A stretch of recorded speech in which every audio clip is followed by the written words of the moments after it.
semuanya, di video kali ini saya dan teman-teman saya ingin membahas suatu materi yang sangat menarik untuk kita pelajari. Materi tersebut adalah tentang kebijakan pemerintah dan harga. Namun sebelum masuk ke pembahasan, ada pepatah mengatakan bahwa tak kenal maka tak sayang. Maka izinkanlah saya dan teman-teman saya untuk memperkenalkan diri terlebih dahulu.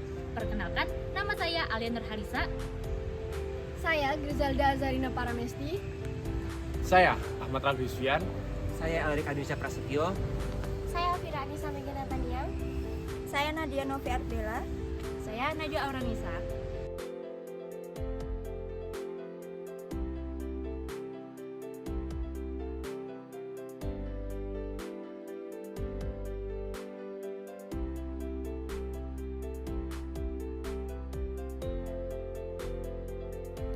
Masuk ke pembahasan pertama, yaitu ada definisi dari kebijakan pemerintah. Kebijakan pemerintah merupakan tindakan atau aturan yang ditetapkan oleh pemerintah untuk menyelesaikan masalah dan mencapai tujuan tertentu. Kebijakan pemerintah dapat mencakup berbagai isu seperti sosial, hukum, bahkan ekonomi. Selanjutnya ada beberapa pandangan menurut para ahli mengenai kebijakan pemerintah. Yang pertama, yaitu menurut Mere dan Wild mendefinisikan bahwa kebijakan pemerintah sebagai serangkaian tindakan yang dipilih oleh pemerintah yang mempunyai pengaruh penting terhadap sejumlah besar orang.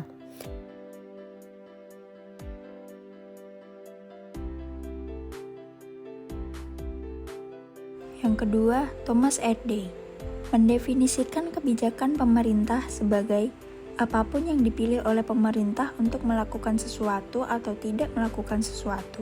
Maksud definisi ini bahwa bila pemerintah mengambil keputusan untuk melakukan sesuatu tindakan, misalnya melarang penduduk di suatu daerah untuk tidak boleh membangun rumah di atas tanah miliknya dengan pertimbangan tertentu, ini dinamakan kebijakan pemerintahan.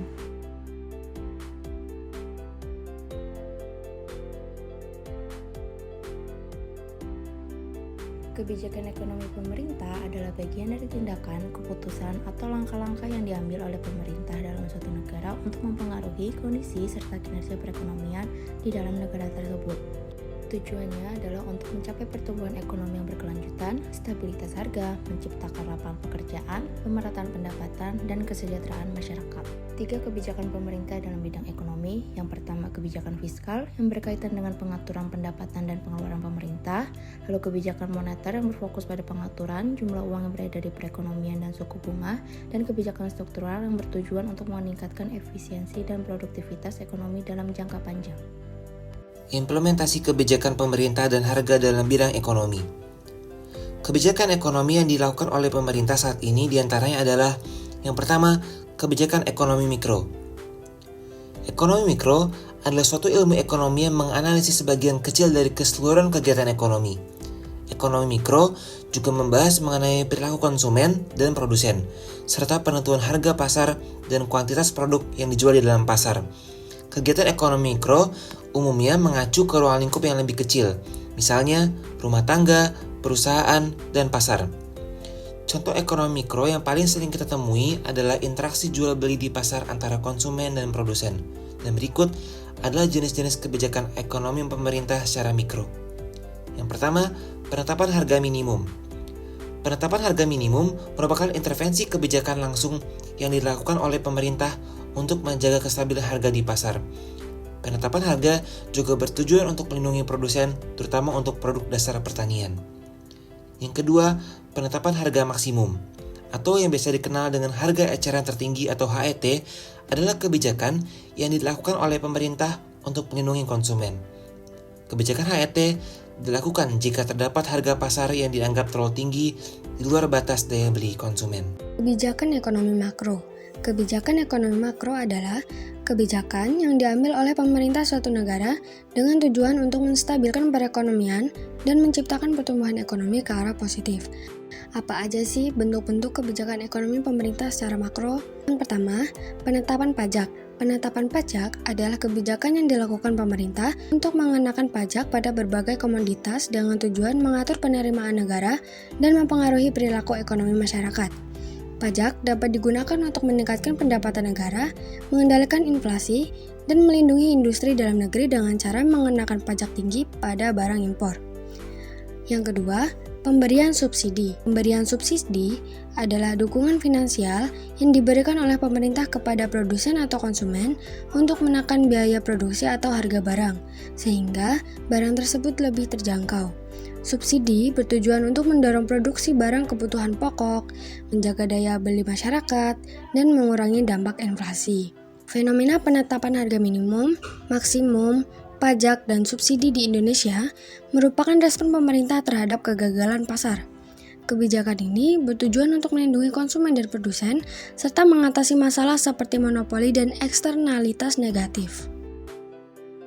Setelah mempelajari materi tentang kebijakan pemerintah dan harga, selanjutnya saya dan teman-teman saya akan membahas salah satu fenomena yang memiliki kaitan erat dengan kebijakan pemerintah dan harga. Fenomena tersebut adalah kelangkaan minyak goreng di Indonesia pada tahun 2022.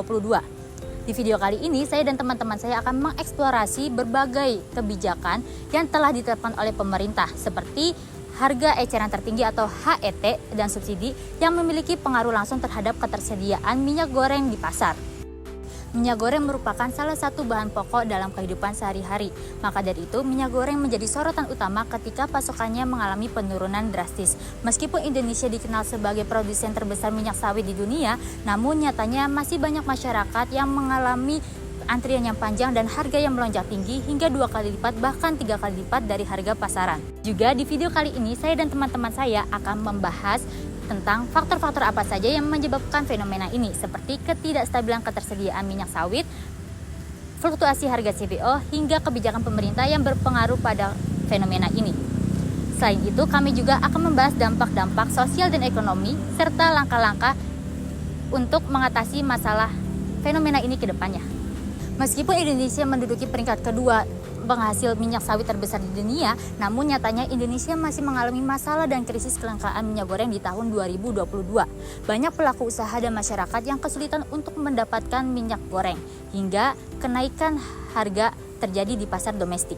Menurut Menteri Perdagangan, salah satu faktor penyebab dari kelangkaan minyak goreng di Indonesia ini adalah adanya permainan mafia yang mengalihkan minyak subsidi menjadi kebutuhan industri. Hal ini mengakibatkan ketersediaan minyak goreng untuk masyarakat semakin berkurang. Ada beberapa faktor yang berkontribusi terhadap fenomena ini. Yang pertama ada ketidakstabilan pasokan. Produksi minyak kelapa sawit yang tidak stabil mengakibatkan pasokan minyak goreng menjadi tidak terjamin karena minyak goreng merupakan turunan dari minyak kelapa sawit. Yang kedua ada fluktuasi harga bahan baku. Fluktuasi CPO atau crude palm oil di pasar memiliki dampak signifikan terhadap harga minyak goreng di pasar domestik. Saat harga CPO naik, produsen cenderung memilih mengekspor CPO daripada menjualnya untuk menjadi minyak goreng. Hal ini mengurangi pasokan CPO yang tersedia untuk diproduksi, sehingga menyebabkan kelangkaan suplai minyak goreng. Kenaikan harga CPO juga bertambah pada biaya hilirisasi minyak sawit menjadi minyak goreng. Biaya yang mahal dan kompleks dalam proses hilirisasi ini membuat harga minyak goreng meningkat. Selain itu, inflasi yang terjadi di Indonesia juga turut mempengaruhi harga minyak goreng karena minyak goreng merupakan sembako yang rentan terhadap kenaikan harga akibat inflasi. Selanjutnya ada program B30 yang merupakan salah satu kebijakan pemerintah yang turut andil dalam fenomena kelangkaan minyak goreng pada tahun 2022. Jadi apa itu B30? B30 ini merupakan inisiatif pemerintah yang mewajibkan untuk pencampuran 30% biodiesel dengan 70% bahan baku solar, yang hal ini menyebabkan terjadinya pergeseran penggunaan crude palm oil yang awalnya untuk penggunaan bahan baku minyak goreng sekarang menjadi produksi B30. Nah, hal ini terjadi karena bahan baku biodiesel yang dipergunakan untuk produksi minyak goreng ini tidak dipergunakan dengan baik, serta adanya perbedaan tarif internasional dan domestik yang sudah ditetapkan oleh BPD PKS ini sulit terlaksana. Nah, pemerintah ini juga menetapkan 2 harga dalam B30 ini. Yang pertama, tarif internasional untuk biodiesel serta tarif domestik untuk bahan minyak goreng. Sejumlah bahan baku nabati seperti minyak kelapa sawit yang dialokasikan untuk penggunaan produksi biodiesel ini menyebabkan terjadinya kelangkaan serta peningkatan harga minyak kelapa sawit di pasaran. Hanya beberapa pihak saja yang merasa diuntungkan karena kenaikan harga CPO ini, sedangkan ada pihak lain yang merasa dirugikan dan mereka akan terdampak pada kelangkaan minyak kelapa sawit. Selanjutnya, praktek kartel. Dugaan adanya praktek kartel oleh pihak-pihak tertentu juga mempengaruhi ketidakseimbangan antara supply dan demand. Apa sih praktek kartel itu? Praktek kartel adalah aktivitas yang dilakukan oleh sekelompok perusahaan yang seharusnya bersaing. Namun, mereka justru saling menyetujui satu sama lain untuk menetapkan harga dan mendapatkan keuntungan yang monopolis.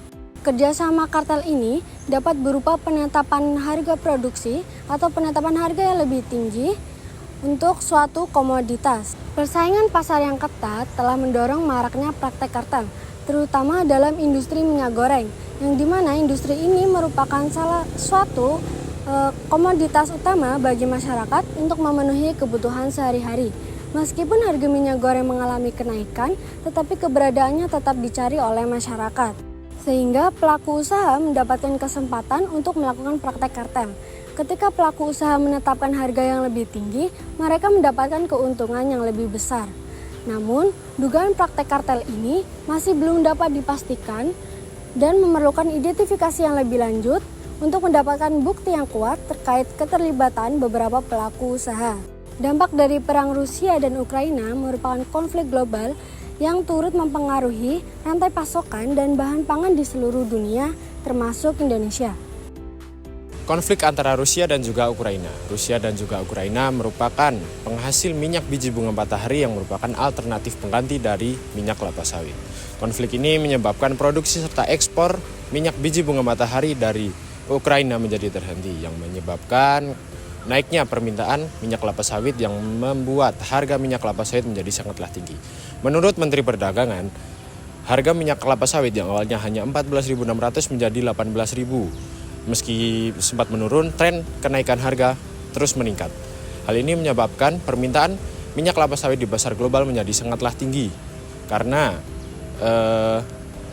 produsen domestik dari minyak kelapa sawit lebih memilih untuk menjualnya atau mengekspornya ke luar negeri daripada untuk menjualnya di pasar domestik.